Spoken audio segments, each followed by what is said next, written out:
आएंगे भैया, अभी हमारा लास्ट टॉपिक है बैलेंस शीट आइटम्स में। बैलेंस शीट आइटम्स यार ये तो पूरा लॉ का है, मैं उम्मीद करूंगा तुम लोगों को ये आता है, आना चाहिए। बोलता शेयर एट डिस्काउंट जो है ना उसको वेरीफाई करो, बहुत इजी है यार, फिर भी रिवाइड रिवाइड कर देता हूँ। बोलता पहले तो कंपनी कर नहीं सकती, बिल्कुल सर नहीं कर सकती, सिर्फ एक ही केस में कर सकती है, स्वेट इक्विटी शेयर में, सेक्शन 54। अगर कंपनी इसके अलावा करती है तो वॉइड होगा। बराबर है कि नहीं? बराबर है भाई। बोलता है और भी एक्सेप्शन है क्या? है। कंपनी डिस्काउंट में शेयर दे सकती है, किन लोगों को? क्रेडिटर को, जब वो अपनी डेट को काय में कन्वर्ट कर रहा है? शेयर्स में। उसके लिए मगर आपको एक प्लान बनाना पड़ता है, एक डेप्ट रिस्ट्रक्चरिंग स्कीम बनानी पड़ती है अकॉर्डिंग टू गाइडलाइंस और डायरेक्शन इशूड बाय आरबीआई। समझ में आया?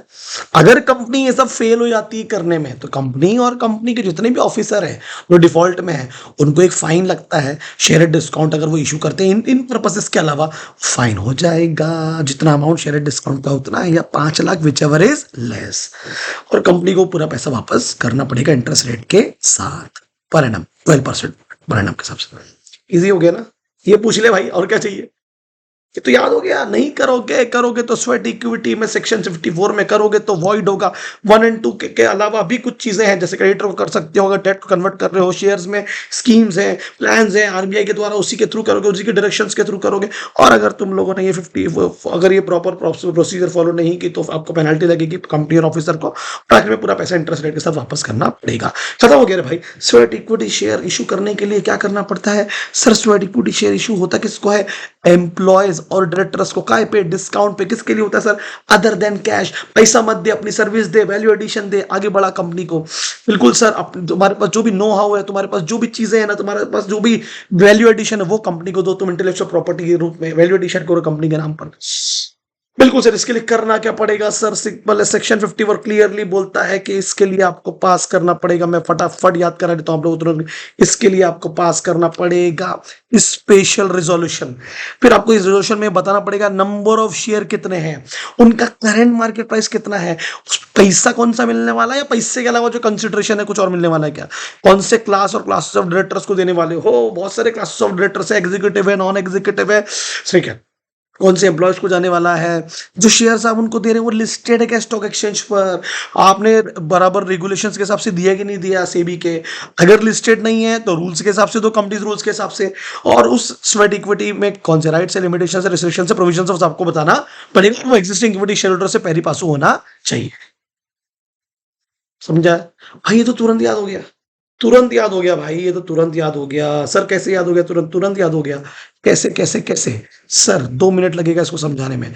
कैसे होगा? अगर आप स्वेट इक्विटी शेयर, अब अगर आप स्वेट इक्विटी शेयर इशू कर रहे हैं तो ऑडिटर को क्या क्या चेक करना होगा कि कंपनी ने सेक्शन 54 के हिसाब से स्पेशल रेजोल्यूशन पास किया है कि नहीं किया।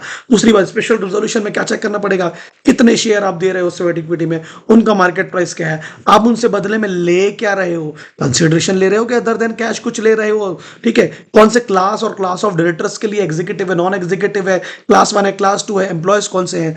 अगर वो लिस्टेड है तो सेबी से पूछा कि नहीं पूछा। अगर वो नॉन लिस्टेड है तो रूल्स को फॉलो किया कि नहीं किया। किसको फॉलो? कौन से? कंपनीज रूल्स को। दूसरी बात भी, जो तुम शेयर दे रहे हो स्वेट इक्विटी में, उसमें क्या राइट्स है, जैसे कि वोटिंग राइट्स होते हैं, कुछ कमियां हैं, कुछ रिस्ट्रिक्शंस हैं, कुछ प्रोविजंस आपने किए कि नहीं किए।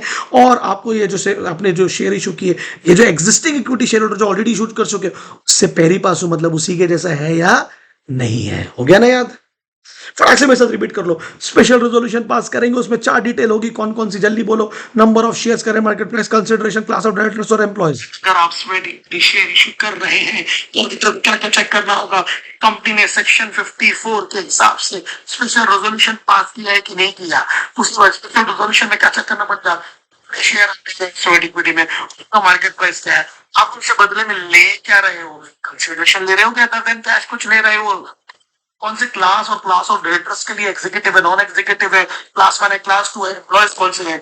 अगर वो लिस्टेड है तो सेबी से पूछा कि नहीं पूछा। अगर वो नॉन लिस्टेड है तो रूल्स को फॉलो किया कि नहीं किया। किसको फॉलो? कौन से? कंपनीज रूल्स को। दूसरी बात, अभी जो तुम शेयर दे रहे हो स्वेट इक्विटी में, उसमें क्या राइट्स है, जैसे वोटिंग राइट्स होते हैं, थोड़ी कुछ कमियां हैं, कुछ रिस्ट्रिक्शंस हैं, कुछ प्रोविजंस आपने किए कि नहीं किए।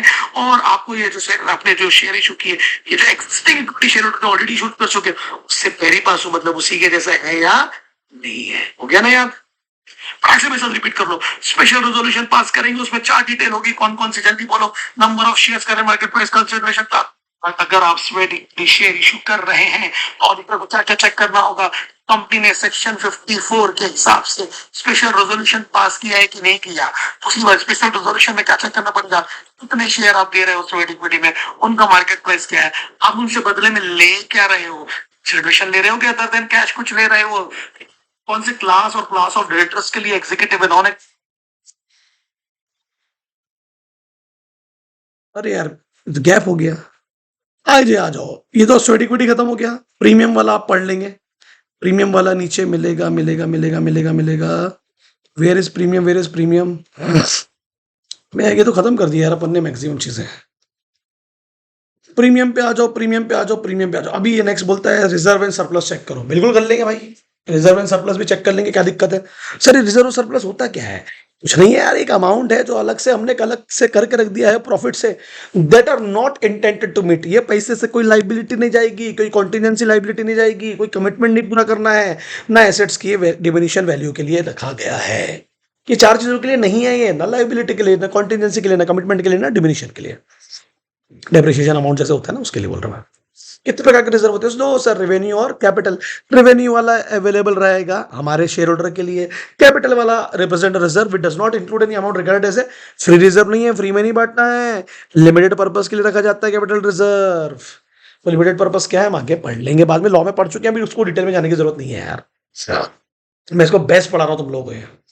अभी देखो कैसे हुआ सर, सबसे पहले क्या चेक करूंगा मैं भाई, रिजर्व का ओपनिंग बैलेंस क्या है, उसको प्रीवियस ईयर से कंपेयर करेंगे, बिल्कुल सर।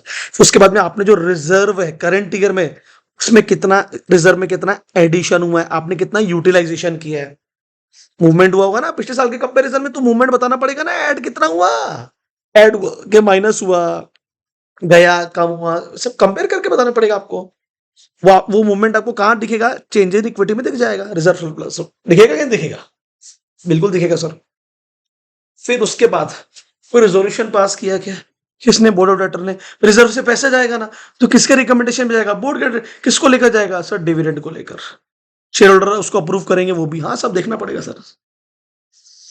फिर उसका सर ये पैसा और कहाँ जाता है, सिक्योरिटी प्रीमियम में जाता है ना, रिजर्व का पैसा बिल्कुल जाता है, अपन ने पढ़े सिक्योरिटी प्रीमियम का मतलब क्या होता है, फेस वैल्यू से ज्यादा में जब कंपनी शेयर इशू करती है, नॉमिनल वैल्यू से ज्यादा में, उसके लिए भी कंपनी क्या पास करती है, बोर्ड रेजोल्यूशन।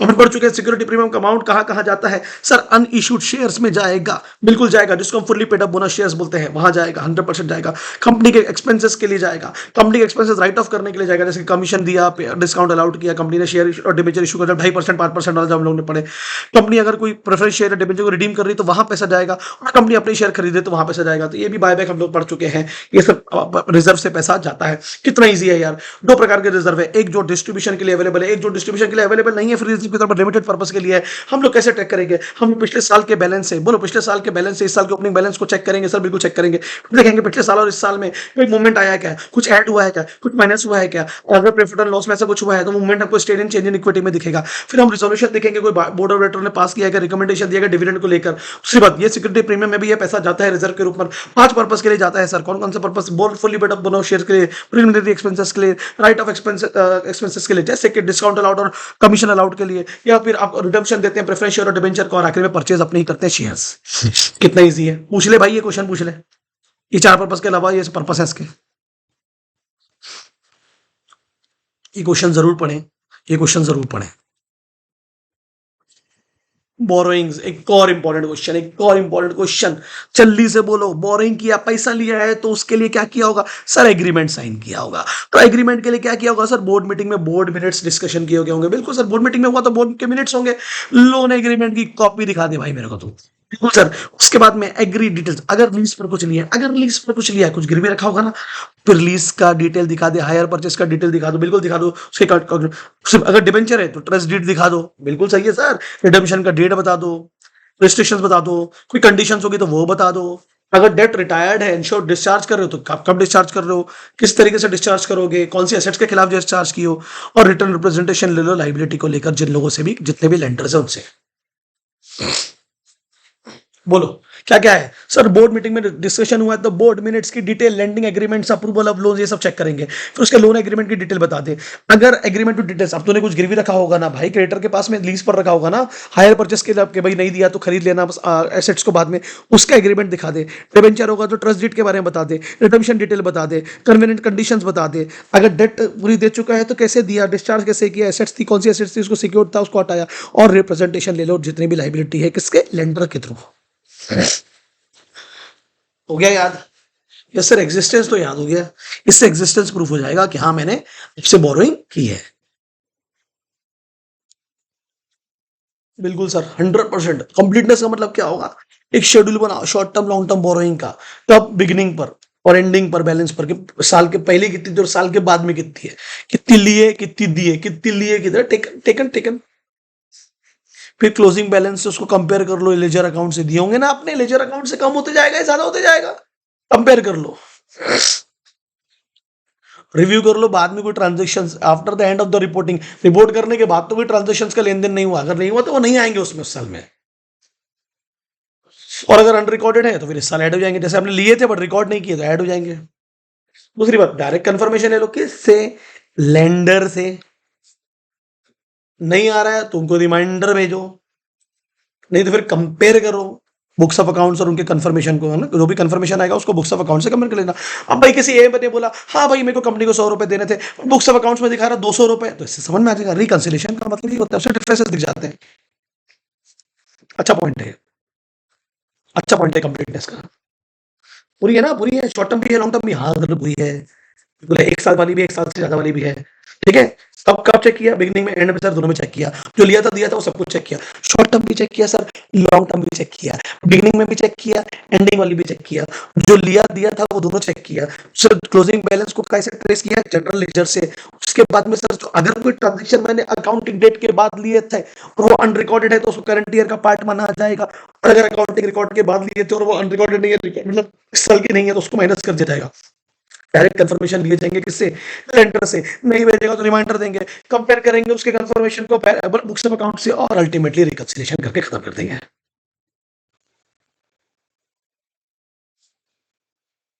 चार आइए दिमाग में। वैल्यूएशन का मतलब क्या है? सर बोरिंग है ना, इसकी भी अकाउंटिंग पॉलिसी होती है, बिल्कुल। आप रिकॉर्ड कैसे करते हो डेट को? आपने प्रॉपरली रिकॉर्ड किया कि नहीं किया कंसिस्टेंटली? आपका जो लोन बैलेंस है और लोन पेबल है, लोन बैलेंस मतलब जो देना है और लेना है, सिंपल है ना। जो बैलेंस है और जो पे करना है वो लोन एग्रीमेंट से मैच हो रहा है कि नहीं हो रहा है। अब इंटरेस्ट रेट कितना दे रहे हो, उसका उस पर डिस्काउंट और प्रीमियम कुछ मिल रहा है क्या? रिडम्पशन पर आपको मिलता है ना भाई, आप देते हो पहले को डिस्काउंट पे रिडीम करते हो, प्रीमियम पे रिडीम करते हो। अगर अगर अगर प्रीमियम और डिस्काउंट पर हो तो उसमें अमोर्टाइजेशन आपने पैसा नाम करके रखा होगा ना उसके लिए, बिल्कुल सर करके रखा होगा। और अगर फॉरेन करेंसी में लिया होगा तो फॉरेन करेंसी का एक्सचेंज रेट बताओ एज पर AS 11। हम ऐसे एंटिटी हम बाहर से भी तो लोन लेते हैं, बोरिंग्स करते हैं। क्या क्या है सर? वैल्यूएशन का मतलब क्या होगा? कौन सी अकाउंटिंग पॉलिसी सिलेक्ट किया, कैसे रिकॉर्ड किया, कैसे अप्रोप्रिएट किया, कंसिस्टेंटली फॉलो कर रहा है ना। तेरा लोन बैलेंस कितना है तो पे कितना करना है, उसका एग्रीमेंट क्या होंगे। फिर अगर तू डेफिनेटली पैसे पे करने तो उस पर कितने इंटरेस्ट पे करना है, कितना डिस्काउंट और रिडीम, प्रीमियम पे तो रिडीम नहीं कर रहे हो।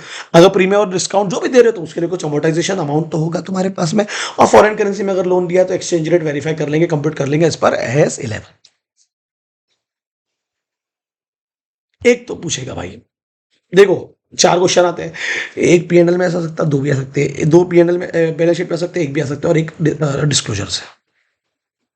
ट्रेड रिसीवेबल मुझे लगता है इसको मेरे को पढ़ाने की जरूरत नहीं है भाई, जो तुमको पैसे मिलने वाले हैं उस पर सबसे पहले क्या चेक करोगे? टेस्ट ऑफ कंट्रोल है कि नहीं, इफेक्टिव है कि नहीं, तभी तो डिटेल में जाएगा। इफेक्टिव नहीं होगा तो जाए नहीं जाएगा, इफेक्टिव नहीं होगा तब जाएगा, इफेक्टिव होगा तो नहीं जाऊंगा जबरदस्ती। क्या चेक करने वाला हूं मैं? सही बराबर सेल्स किए थे ना, उसी का है ना बोनाफाइड, सच्ची सेल्स है ना, प्रूव्ड कस्टमर है ना, प्रॉपरली रिकॉर्ड किया ना, जितनी भी सेल्स थी वो कैश की है ना। क्लियर है कि नहीं क्लियर है? और रिस्पॉन्सिबल ऑफिशियल्स के पास आया ना पैसा, हर पॉइंट ऑफ सेल पर जो ट्रांजेक्शन था, जैसे डेटर की अकाउंटिंग, कौन पैसे कलेक्ट करेगा, कौन रिमाइंडर भेजेगा, सबकी ड्यूटी बटी हुई है ना। डेटर और कलेक्टेड ऑन टाइम, पैसा टाइम पर लिया जा रहा है ना। अगर नहीं दिया जा रहा तो रिमाइंडर भेजा जा रहा है ना। बैलेंस रेगुलरली रिव्यू किया जा रहा है ना, कितना पैसा बचा हुआ है और उन पर, और उनको फॉलोअप दिया जा रहा है कि नहीं दिया जा रहा है, और प्रोविजन किए जा रहे हैं ना बेड डेट्स पर जो पैसा डुबा रहे हैं। सर इससे इजी क्या दे देगा? बिल्कुल इससे इजी क्या दे देगा, वो डायरेक्ट बोलेगा बताओ कंप्लायंस प्रोसीजर बताओ वेरीफाई करने की ट्रेड रिसीवेबल की कंप्लायंस प्रोसीजर। कितने पॉइंट है? 9 सौ पूरे याद होगा, बिल्कुल सही। बोनाफाइड सही सेल्स है ना, ट्रेड रिसीवेबल को बिल्कुल अप्रूव्ड कस्टमर है ना, प्रॉपर्ली रिकॉर्ड है ना, रिसिप्ट कैश में है ना, रिस्पॉन्सिबल ऑफिशियल है ना, ड्यूटी सेपरेटेड है ना, ट्रांजेक्शंस को लेकर, अकाउंटिंग को लेकर, कलेक्शन को लेकर, डेटर्स प्रॉपर कलेक्ट हो रहा है टाइम पर, रिमाइंडर भेज रहे हो ना, रिव्यू कर रहे हो ना, फॉलो अप कर रहे हो ना, प्रोविजन बनाया ना बेड डेट्स को लेकर।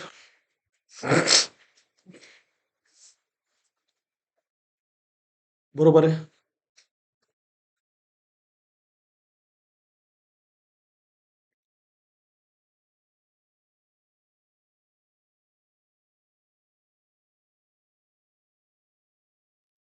इसको अपन हाईलाइट कर लेते हैं फटाफट। ट्रेड रिसीवेबल, ट्रेड रिसीवेबल में क्या चेक करेंगे सर? सबसे पहले लेकिन रिसीवेबल्स में प्रॉपर टेस्ट ऑफ कंट्रोल है कि नहीं। अगर वो इफेक्टिव होंगे तो बहुत अच्छी बात है, अगर वो इफेक्टिव नहीं होंगे तो मुझे को चेक करना पड़ेगा कि जो सेल्स है वो सही सेल्स, बोनाफाइड है कि नहीं, झूठी सेल्स तो नहीं है, तभी तो पैसा आएगा कि नहीं आएगा पता चलेगा।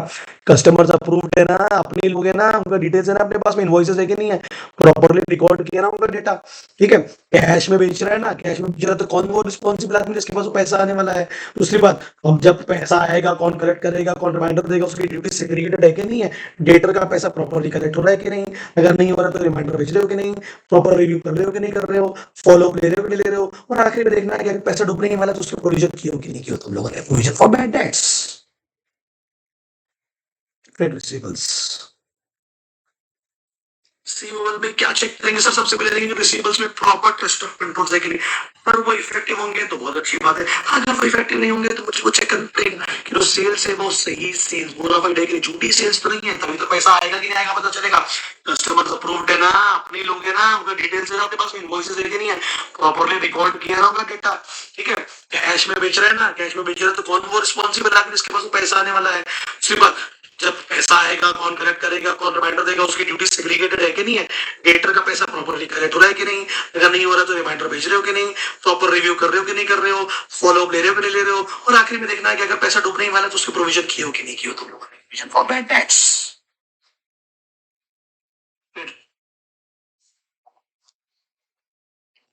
एग्जिस्टेंस मैंने रिकॉर्ड करके दोबारा था।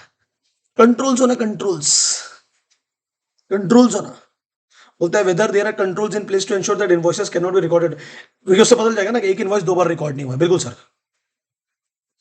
ठीक है भाई। आज for a period and accounts receivable ageing report, कितने पुराने हैं रिसीवेबल्स एजिंग, कितना पुराना है? बहुत पुराना है क्या?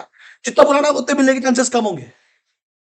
उसका रिपोर्ट कर दो लेजर के हिसाब से, उसके कितना बैलेंस बचा उसके लेजर अकाउंट में, है ना, कितना वेदर रियलाइजेशन, जो पैसा मिला वो रिकॉर्ड किया कि नहीं किया उसके इनवॉइस के हिसाब से। मनी रिसीव हुआ ना तो क्रोनोलॉजिकली करोगे ना भाई, जिसका बिल पहले होगा उससे पहले आया तो उसको पहले रिकॉर्ड करेंगे, जिसने बाद में दिया तो उसको बाद में रिकॉर्ड करेंगे।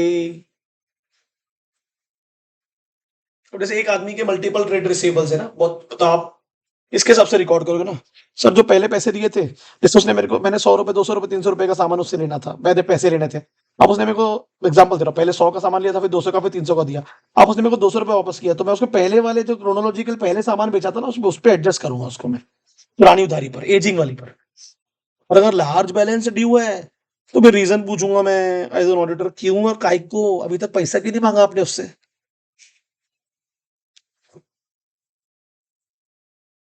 सही है कि नहीं भाई? अगर अमाउंट आएगा तो उसको क्रोनोलॉजिकली एडजस्ट कर लेना, पहला वाला को उसमें एडजस्ट कर लेना, पूरा आ गया तो पूरा एडजस्ट कर लेना। लार्ज अमाउंट होगा तो पूछना क्यों नहीं लिए अभी तक, डायरेक्ट कंफर्मेशन लेना किससे, अब देखो डायरेक्ट ऑडिटर क्या बोलेगा कस्टमर से, क्यों देंगे, कब देंगे अरे पैसा, अमाउंट कंफर्म कर, तेरे ऊपर इतना ही बाकी है ना, बराबर है कि नहीं बराबर है ना। फिर से मैं पूछ के क्या करूंगा, जिस डेट पर बैलेंस शीट बनी उस पर जो अमाउंट तेरे नाम पर तो बराबर है कि नहीं है, और कोई डेट पर होगा तो वो भी पूछ लेंगे, कोई दिक्कत वाली बात नहीं होगी, जो उसके क्लोज भी है आसपास लाइक मार्च में। अगर मैंने जो तेरे से पूछा था वो जवाब हमें, अगर सही है या गलत है, जवाब तो देना पड़ेगा। जब गलत होगा तभी जवाब देना, ये पूछेगी नहीं बच्चे। दूसरी बात, कई बार ऐसा भी होता है जब management of the entity request auditor कि नहीं मत मांगो ना किसी से कंफर्मेशन, मत मांगो, तो ऑडिटर क्या बोलेगा, भैया उसके रीजन बताओ क्यों नहीं, क्या कारण है, मैं तो जाऊंगा, मैं तो पूछूंगा। बोलेगा नहीं नहीं हमारे संबंध अच्छे हैं, एक आध बारी हुआ, छोड़ दो जाने दो।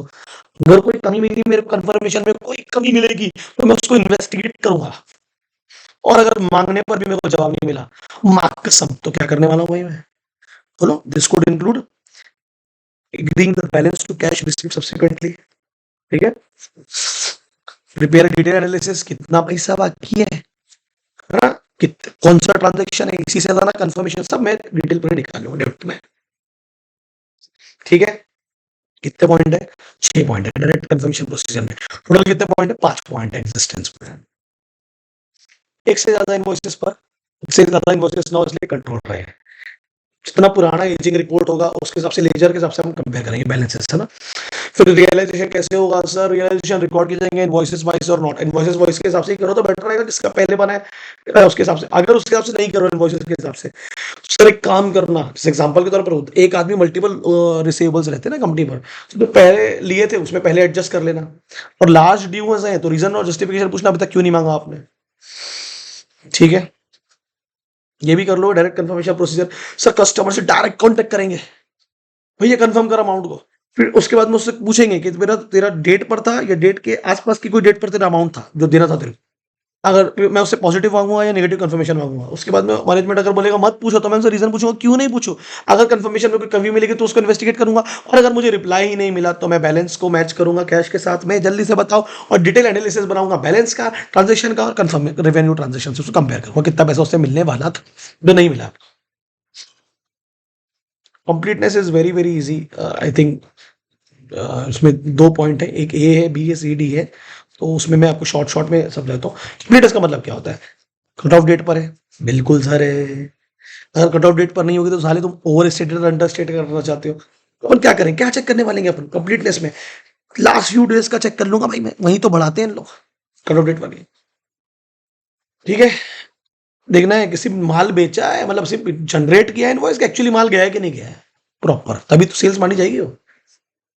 और ईयर एंड के पहले होना वो सब, बाद में नहीं होना।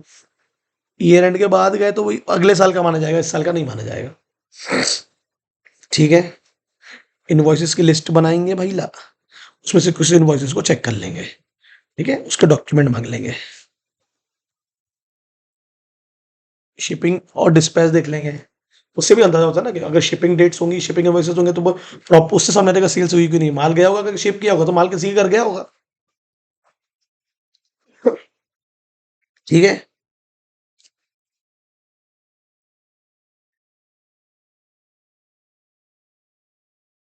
कुछ लोगों ने गुड्स वापस कर दिए होंगे, सेल्स रिटर्न, याद है, उससे अंदाजा रहेगा कि कंपनी जस्ट इन्फ्लेट करने के लिए कर रही थी, सेल्स रिटर्न हो गया, लिख रहा है, रिटर्न कर दिया, उसको हेडिंग बना सेल्स रिटर्न।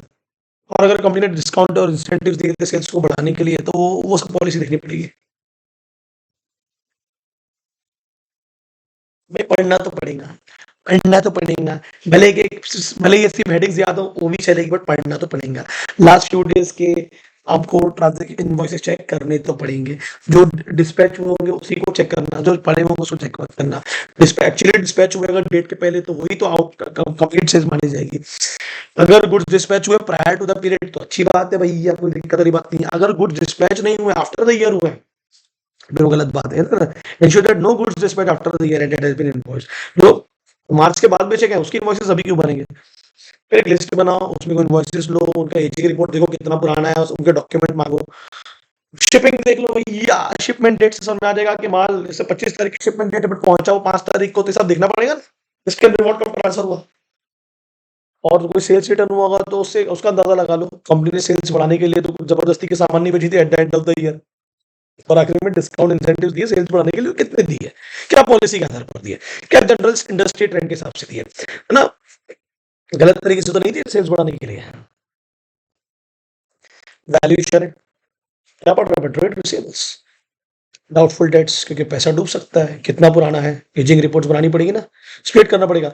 30 दिन ड्यू डेट के बाद के 30 दिन, कहीं 30 से 60 दिन पुराना तो नहीं हो गया, 60 से 180 दिन पुराना तो नहीं हो गया, कहीं 180 से 365 दिन पुराना नहीं हो गया, 365 दिन से ज्यादा पुराना तो नहीं हो गया। ये सब एजिंग रिपोर्ट बनानी पड़ती है ना आपको अकाउंट रिसीवेबल्स की, उसके हिसाब से आपके क्या बनते हैं प्रोविजंस। आपको एक लिस्ट बनानी पड़ेगी डेटर की, अंडर लिटिगेशन किसके साथ आपका लफड़ा चल रहा है, केसेस चल रहे हैं। फिर मूवमेंट ऑफ बेड डेट्स बनाने पड़ेंगे, प्रीवियस के क्या प्रोविजंस किए आपने, कुछ अकाउंटिंग बना, उनके कुछ बेड डेट्स के लिए कुछ प्रोविजंस बना के रखे क्या, कितनी बेड डेट्स को आपने राइट ऑफ कर दिया, उस पर आपको क्या खर्चे लग रहे हैं, सब चीज़ आपको बतानी पड़ेगी प्रीवियस ईयर के कंपैरिजन में।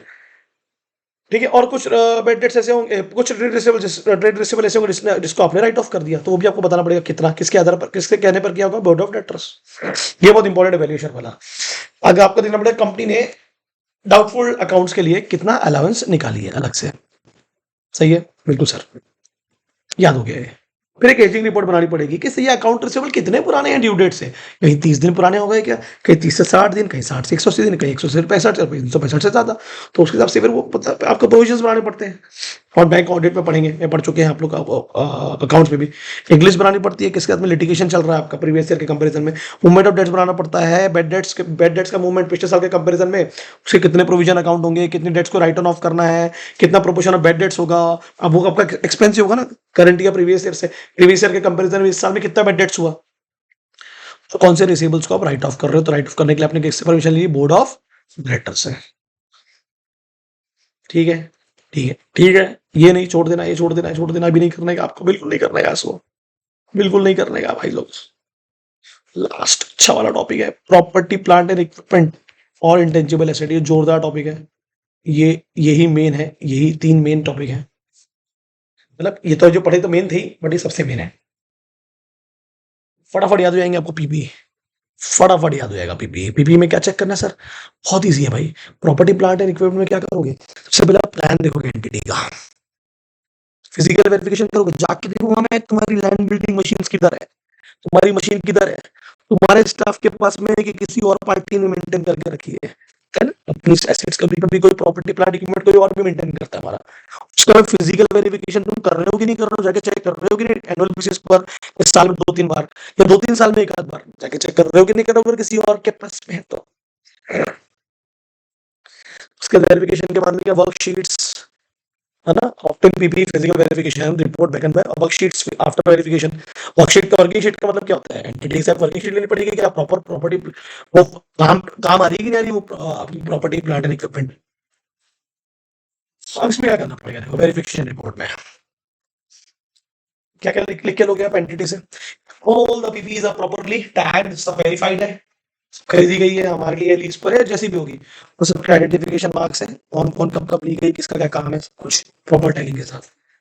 फिर रिकंसिलिएशन कंपेयर कर लेंगे आइटम्स को, फिजिकली वेरीफाइड कर लेंगे रजिस्टर के साथ में, रजिस्टर मेंटेन करती है ना कंपनी रैल मीटिंग मशीन्स और एसेट्स के लिए। और अगर कोई कमी मिली वेरीफाई द डिस्क्रिपेंसी नोटेड, अगर वेरिफिकेशन कोई कमी मिली, अगर कोई कमी नहीं मिली और कमी पर पड़ चुके 10% या 10% से ज्यादा है, से कमी कहाँ से कंपेयर करते हैं हम लोग, एंटिटी के बुक्स एंड फाइनेंशियल स्टेटमेंट से। तो दिक्कत होगी, कारों में पढ़े अपन लोगों ने, समझा। अच्छा क्वेश्चन है, आ सकता है भाई। आप एसेट्स मेंटेन कर रहे हो तो वर्किंग शीट्स हो गया प्लस वेरिफिकेशन करते हो आप। फिर कंप्लीशन है यार, पीपी शेड्यूल का मतलब क्या होता है, plant building plant and machineries है।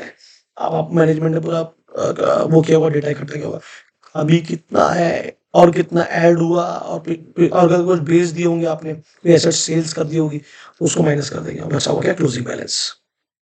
तो अब आपने खरीदा होगा कुछ एसेट्स इस साल अपनी पीपी, तो उसके परचेज इनवॉइस दिखा दे भाई मेरे को, एवरेज परचेजिंग। फिर अगर बेचा होगा कुछ तो उसका सेल्स बैंक स्टेटमेंट दिखा दे, पैसा आया होगा ना बैंक में, इसके आधार पर तूने इसकी वैल्यू निकाला, तो अरिथमेटिकल एक्यूरेसी जो जो भी बीपी है उसमें कुछ एडिशंस भी होंगे, इसलिए मेंटेनेंस करवाते हैं अपन लोग, तो लिखा ना रेवेन्यू, उस किस आधार पर क्या खर्चा किया आपने उसके मेंटेनेंस के लिए, क्या होता है expert and recognition criteria.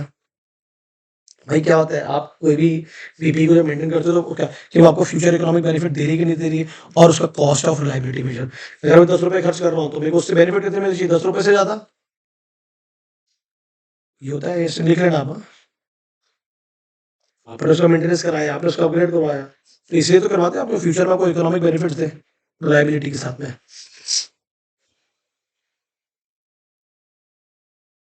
Day to day में तो नहीं रिकॉग्नाइज करोगे ना उसको, ये तो कैपिटल एक्सपेंडिचर आपका।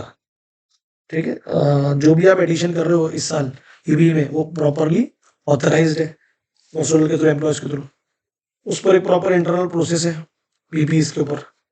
ठीक है, आपने जब खरीदा पीपीस खरीदा ना, आपने कोटेशन ली, टेंडर्स इशू किए बराबर, तब आपने खरीदा, ऐसे ही नहीं खरीद लिया। दूसरी बात, अगर आपने कुछ बेचा इस साल या कुछ आपने खत्म कर दिया, निपटा दिया, तो फिर क्या होगा, कारण बताओ रे भाई, इसको बेचने के पीछे ना यूज करने के पीछे आपने अप्रूवल लिया कि नहीं लिया। ठीक है, एक्टिव यूज में नहीं था ना, आपको बताना पड़ेगा ये चीज, एक्टिव यूज में नहीं थी वो एसेट, आपने कौन सी प्रोसेस फॉलो की उसको डिस्को बेचने के लिए, कॉम्पिटिटिव कोटेशंस बुलवाई, टेंडर्स बुलवाए, और आपने उसको प्रॉपर्ली रिकॉर्ड किया कि नहीं किया उसके डिसीजन को। ये बहुत इंपॉर्टेंट है पीपी, बहुत ज्यादा।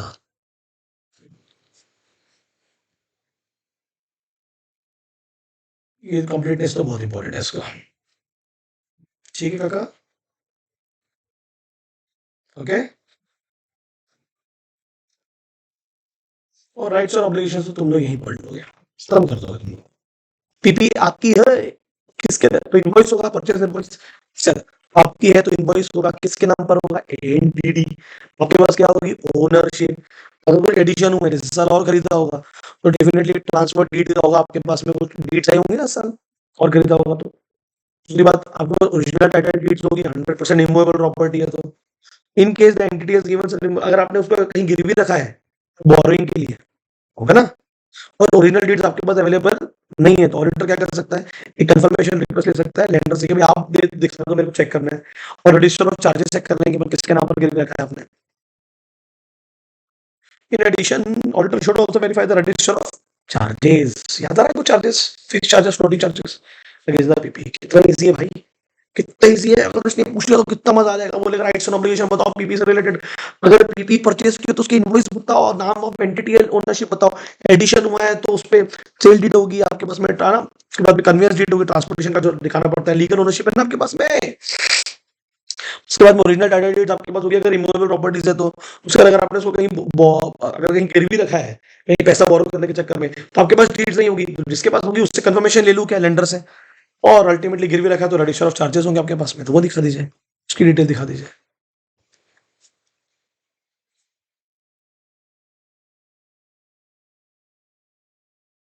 सही है कि नहीं भाई, मजा आ जाएगा। ये मैंने इसका वैल्यूएशन निकाल लिया हूं। ये क्वेश्चन आ सकता है अपने को, कैसे प्रॉपर डेप्रिसिएशन लगाया कि नहीं लगाया बीबीए पर, unless it is not depreciation, like free land hold property, जमीन, खाली जमीन, उस पर क्या डेप्रिसिएशन लगाओगे ना। फिर कौन सी मेथड यूज किया आपने, है ना, है ना। Proper method of depreciation which reflect matter in which economic benefits, सबके इकोनॉमिक बेनिफिट्स होते हैं जो एंटिटी को मिलने वाले। और management has been done impairment assessment as per AS 28। ये 3 पॉइंट याद रखना होगा। प्रॉपर डेप्रिसिएशन चार्ज किया गया अनलेस वो फ्री हेल्ड प्रॉपर्टी हो, मेथड ऑफ डेप्रिसिएशन लगाया जाए और उससे रिफ्लेक्शन ये होगा कि आपको उससे कितने इकोनॉमिक बेनिफिट्स मिल रहे हैं, और इंपेयरमेंट ऑफ एसेट्स की असेसमेंट किया जाएगा एज पर AS 28 एक आई में पीपीई में। सही है, बिल्कुल सही है सर, बहुत सही है। ये एक बहुत इंपॉर्टेंट है, इन्वेंट्री, मैंने इसको अलग से लिख लिया था, आप भी लिख लेना। याद है कुछ 500 में पढ़ते थे उसका एग्जिस्टेंस, कुछ याद आ रहा है कि तो एंटिटी का प्लान देखो कैसे वो काउंट करने वाला है इन्वेंट्री को।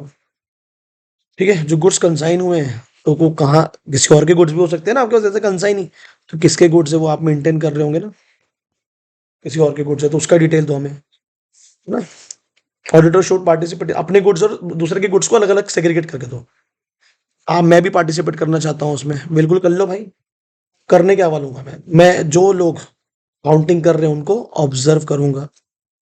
मैं देखूंगा जो जितने भी आइटम इन्वेंट्री में रखे हैं वो प्रॉपर्ली टैग्ड है कि नहीं, प्राइस कोटेशन के साथ में, पैकेजिंग लेबलिंग के साथ में, अश्योर करूंगा। फिर उसके बाद देखूंगा कि प्रॉपर सुपरविजन और है कि नहीं काउंटिंग में, जो लोग काउंट कर रहे हैं इन्वेंट्री को। फिर उसके बाद मैं रिकनसिल टेस्ट काउंट मैं खुद करूंगा टैग के साथ में। अगर मुझे कोई डिफरेंस मिला स्टॉक में, जैसे कि मैं जब चेक कर रहा था तब बुक्स में कुछ और मिला, है ना, तो मैं इन्वेस्टिगेट करूंगा उसको। सिंपल है यार, ऑब्जर्व एश्योरिंग, लिखा गया observe assuring, assuring reconciliation investigation. क्या करने वाला हूं मैं, एम्प्लॉयज को देखूंगा, क्या शेयर करूंगा, all items of property tag, क्या शेयर करूंगा कि प्रॉपर सुपरविजन और कंट्रोल काउंटिंग में होना चाहिए। रिकंसिलिएशन करूंगा टेस्ट काउंट को विद टैग्स के साथ में, प्राइसिंग के साथ में, और इन्वेस्टिगेट करूंगा अगर कोई डिफरेंस आया स्टॉक काउंट में और बुक्स काउंट में, बुक स्टॉक में। लिखा कुछ और है, दिखा कुछ और है, ये लिख पाओगे सर, बिल्कुल लिख लेंगे, बहुत ही चिल्लर लग रहा है भाई। मेरे साथ बोलते बोलते चलना, मैं भी मेहनत कर रहा हूँ, आप भी मेहनत करो। नेट कैरिंग वैल्यू तो पता है आपको, cost minus depreciation net carrying value होती है किसी भी एसेट की। It's my humble request brothers and sisters, अगर आप ये अच्छे से पढ़ लें, लास्ट 2 रह गए। ये intangible asset very very important है। क्या होती है सर इंटेंजिबल एसेट? सर ये नॉन आइडेंटिफाइड, ये एक ऐसी एसेट है जो नॉन मॉनिटरी एसेट है। मतलब आप कोई चीज खरीदते हो तो दिखती है ना, ये दिखती नहीं है, तो बोलता नॉट फिजिकल है बट यूजेज है, इसका काम तो आती है। इससे कोई फिजिकल सब्सटेंस नहीं है सर, बिल्कुल नहीं है। नॉन, मतलब मैं आइडेंटिफाई कैसे करूंगा? कोई चीज दिख नहीं रही ना खरीदने के बाद में, बट इसका बेनिफिट तो है। तो क्या चेक करोगे फिर? इसमें चेक क्या करूंगा मैं? वो एक्टिव यूज में है क्या? जैसे आप ट्रेडमार्क पेटेंट कॉपीराइट है, उसको प्रोडक्शन में यूज कर रहे होंगे, आप सप्लाई में यूज कर रहे होंगे, सर्विसेज में किसी और को दे दिया होगा आपने उधारी में, उसका पैसा मिल रहा होगा आपको, देती है ना कंपनियां। या आप उसको अपने एडमिनिस्ट्रेशन पर, सरकार को दिया होगा तो सरकार एडमिनिस्ट्रेशन के लिए यूज कर रही होगी, तो वहां आप काम हो सकता है, वहां उससे उससे पैसा मिल रहा होगा आपको। और तो पैसे चेक कर रहे हैं अल्टीमेटली एसेट साइड में। जैसे कोई सॉफ्टवेयर, उसका एक्सेसर कैसे चेक करूंगा? ऐसा बोलूंगा दिखा कितना है, क्या छू सकते हैं क्या उसको? मैं देखूंगा सॉफ्टवेयर एक्टिव यूज में है कि नहीं है। अगर खुद नहीं है तो किसी और को तो नहीं दिया तुमने, जैसे किसी और को सेल कर देते ना। इंटेंजिबल एसेट अगर यूज में नहीं है तो डिलीट कर दो ना उसको, हटा दो उसको, माइनस कर दो वहां से, बुक्स ऑफ अकाउंट से अप्रूव करके, अमोर्टाइज करके। बराबर है? जिस दिन अमोर्टाइजेशन चार्ज करोगे उसी दिन उसको मान जाएगा कि खत्म हो गई वो। कितना इजी है यार, क्या ही पूछ लेगा। रेंट पे देते हैं ना बहुत सारे लोग अपने ट्रेडमार्क पेटेंट कॉपीराइट्स को, फ्रेंचाइजी ऐसे बोला मैंने। रेंट से पैसा आ रहा होगा ना आपको, वो भी तो देखेंगे हम।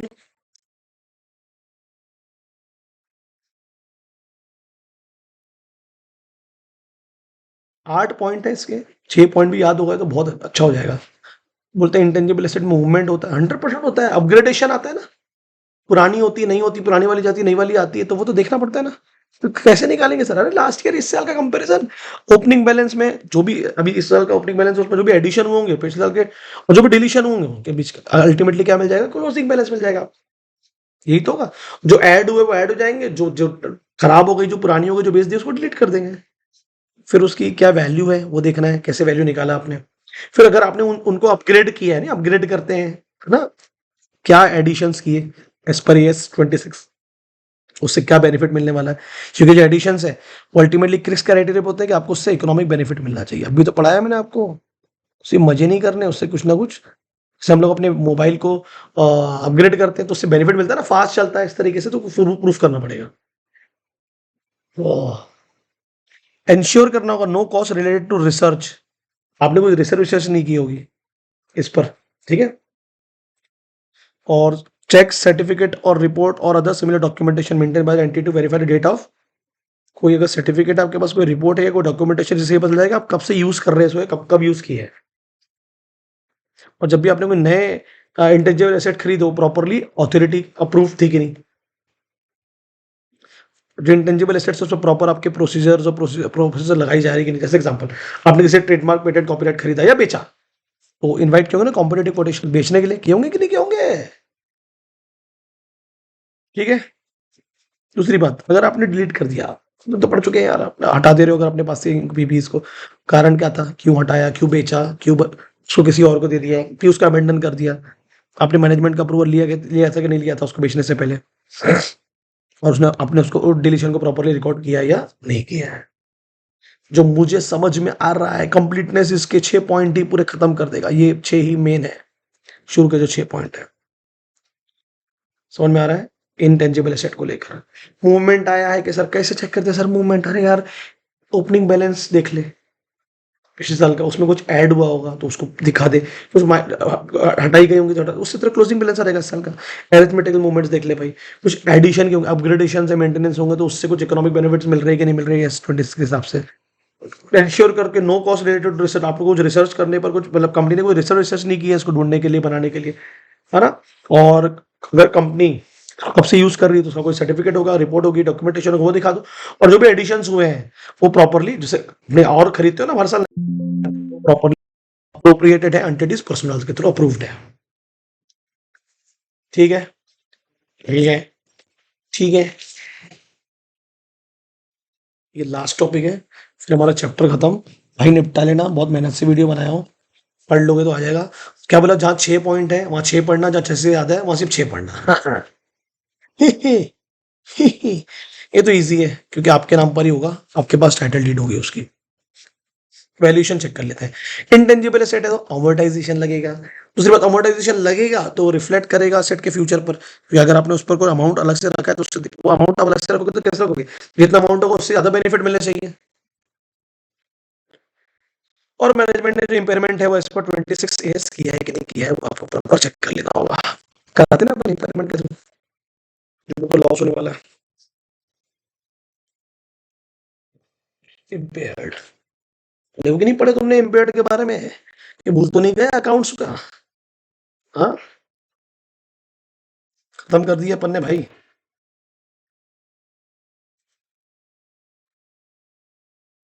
ठीक है, कितनी जल्दी वो पुरानी होने वाली है, कितनी जल्दी वो खत्म होने वाली है, देखना पड़ता है। इम्पेयरमेंट का लॉस और डैमेज होने वाला है उसको कितनी जल्दी। और अगर होने वाला है तो आपने क्या किया उसका? कैसे वैल्यूएशन निकाली? उसको डिलीट करोगे, उसको रिप्लेस करोगे, उसको अपग्रेड करोगे, सब देखना पड़ता है। ठीक है, जितना ज्यादा अमोर्टाइजेशन होगा मतलब उतना ज्यादा वो यूज होने वाली है फ्यूचर में, ज्यादा बेनिफिट मिलने वाले, इस तरीके से देखा जाता है। Last but not the least, five पढ़ लेना यार, intangible asset. Last but not the least, आप प्रोविजन करते हो ना एज एंटिटी, कॉन्टिजेंट लायबिलिटी बिल्कुल करते हैं सर। जैसे कि अपन पढ़ते हैं लिस्ट ऑफ प्रोविजन, डेप्रिसिएशन है, टैक्स प्रोविजन है, कॉन्टिजेंट लायबिलिटीज है, लीगल प्रोविजन है, फिर केस हारने वाले उसको लेकर सर करते हैं। हाँ बिल्कुल करते हैं, क्या करते हैं उसकी लिस्ट दिखाते हैं। उसको लेजर अकाउंट सबके अलग अलग होंगे, लेजर अकाउंट से कंपेयर कर लूंगा मैं। एक अंडरलाइन एग्रीमेंट होगा, एग्रीमेंट्स होंगे ना कस्टमर के साथ में, वारंटी, कमिटमेंट, लीगल क्लेम्स, वो दिखा दो भाई मेरे को। फिर उसके बाद में obtain the underline working on the basis of each of the provision made, her provision के अलग वर्किंग होगी, उसकी वर्किंग शीट दिखा दो। बराबर है कि वो कंप्लीट और एक्यूरेट है या नहीं है, हवा हवाई बातें तो नहीं है। फिर एक एक्सपर्ट की रिपोर्ट दिखा दो भाई, क्योंकि इतने प्रोविजन कर रहे हो तो डेफिनेटली कंपनी ने खुद तो नहीं किया होगा, उसका कैलकुलेशन किसी एक्सपर्ट रिपोर्ट के थ्रू ही होगा। बराबर है कि नहीं भाई? अब वारंटी देती है ना कंपनी, वारंटी, वारंटी भी क्या कंपनी खर्च चाहिए ना, वारंटी देती है ना गुड्स पर, तो कितनी वारंटी देना, कितने साल की देना, उस पर कितने पैसे देना, उसे एक्सपर्ट ही तो डिसाइड करेगा। फाइनेंशियल रिस्क और अनसर्टिनिटी तो नहीं क्योंकि उसमें, क्योंकि लीगल डिस्प्यूट है। Auditor should request for assessment, कभी मेरे को उससे बात कराओ आपके लीगल एक्सपर्ट से। बाकी पर ऐसे ऐसे 500 तो आपको पता ही है क्या है, ऐसे 500 क्या बोलता है, use of the management expert. आप मैनेजमेंट एक्सपर्ट को यूज कर एविडेंस हासिल कर सकते हो। उसके लिए क्या करना पड़ेगा आपको? उस एक्सपर्ट की कॉम्पिटेंस, कैपेबिलिटी और ऑब्जेक्टिविटी को चेक करना होगा। Whether the expert is employed by the entity, और क्या वो उनका एम्प्लॉय या बाहर का आदमी है, क्या वो इंडिपेंडेंट है, उसको कोई auditor previous experience of the work of the, क्या मैं उसको पहले से जानता हूँ, उसके एक्सपीरियंस से मेरे को काम क्यों लेके, और उसकी नॉलेज, उसकी क्वालिफिकेशन, मेंबरशिप, प्रोफेशनल, उससे आपके ऑडिट एविडेंस का अंदाजा हो जाएगा। ये अच्छा पॉइंट है। List of all provisions ledger से कंपेयर करेंगे, underline agreement, customer warranty, legal claim, litigation, फिर वर्किंग पेपर्स होंगी कि कितना प्रोविजन मेड किया, कंप्लीट है क्या, एक्यूरेट है। फिर उसके बाद में जो आपकी एक्सपर्ट रिपोर्ट होगी, calculation underline the provision amount, भाई प्रोविजन कर रहे हो तो उसका एक्सपर्ट ही तो बताएगा कितना कैलकुलेशन होगा, उसे डिटेल आपको देनी पड़ेगी। और लीगल डिस्प्यूट होगा तो आप लीगल एक्सपर्ट से उसको लेके असेसमेंट, उससे लेके बात कर सकते हो। खत्म कर दिया भाई मैंने चैप्टर, प्लीज आप भी खत्म कर देंगे, रिक्वेस्ट है, रिक्वेस्ट है भाई लोग, रिक्वेस्ट है, रिक्वेस्ट है, रिक्वेस्ट है। फाइनेंशियल रिस्क और अनसर्टेनिटी बताता है कंपनी की एक्चुअली। ठीक है, एक्चुअली जो होता है ना ये कंपनी की फाइनेंशियल रिस्क और अनसर्टेनिटी, उससे बात कर सकते हो आप जाके। ठीक है, कैसे याद करोगे? लिस्ट बनाएंगे प्रोविजन की, लेजर से कंपेयर करेंगे, पूरे एग्रीमेंट चेक करेंगे, जैसे कस्टमर को लेकर, वारंटी को लेकर, अदर क्लेम्स को लेकर, जितने भी वर्किंग पेपर से वो चेक करेंगे, किसको लेकर प्रोविजन कैसे मेड किए गए, एक्यूरेट और कंप्लीट थे कि नहीं थे। अगर कोई एक्सपर्ट से बात करेंगे कैलकुलेशन अंडरलाइन को लेकर तो वो भी बात करेंगे भाई साहब, जैसे कि एक्चुअली एक एक्सपर्ट है। अगर कोई लीगल डिस्प्यूट होगा तो लीगल एक्सपर्ट से बात करेंगे, और आखिर एक्सपर्ट एज पर 500 एविडेंस बोलता है। आप मैनेजमेंट के एक्सपर्ट का भी यूज कर सकते हैं, आपको मगर चेक करना पड़ेगा क्या वो कॉम्पिटेंट है, क्या वो कैपेबल, क्या वो ऑब्जेक्टिव है, इंडिपेंडेंट होगा, क्या वो उनका आदमी है या बाहर का आदमी है, क्या वो इंडिपेंडेंट है, क्या उस पहले में काम था, क्या आप उसको पहले से जानते हो, आपको एक्सपीरियंस है कैसे काम करता है, और उसकी क्वालिफिकेशन, मेंबरशिप, प्रोफेशनल बॉडी कौन सी है।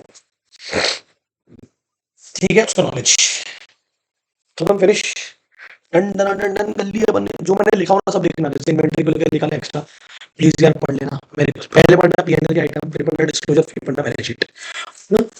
ओके, ठीक ठीक, डन डन डन डन, निपटा दिया अपने सर बिल्कुल। और जो जो मैंने बोला ना इंपॉर्टेंट है उसको ज्यादा पढ़ना, जैसे तुरंत वीडियो देखे तो वीडियो देखते तो पढ़ोगी, वीडियो देखने के बाद में एक रीडिंग और लेना उसकी अच्छे से। ठीक है, चलो bye, take care, thank you.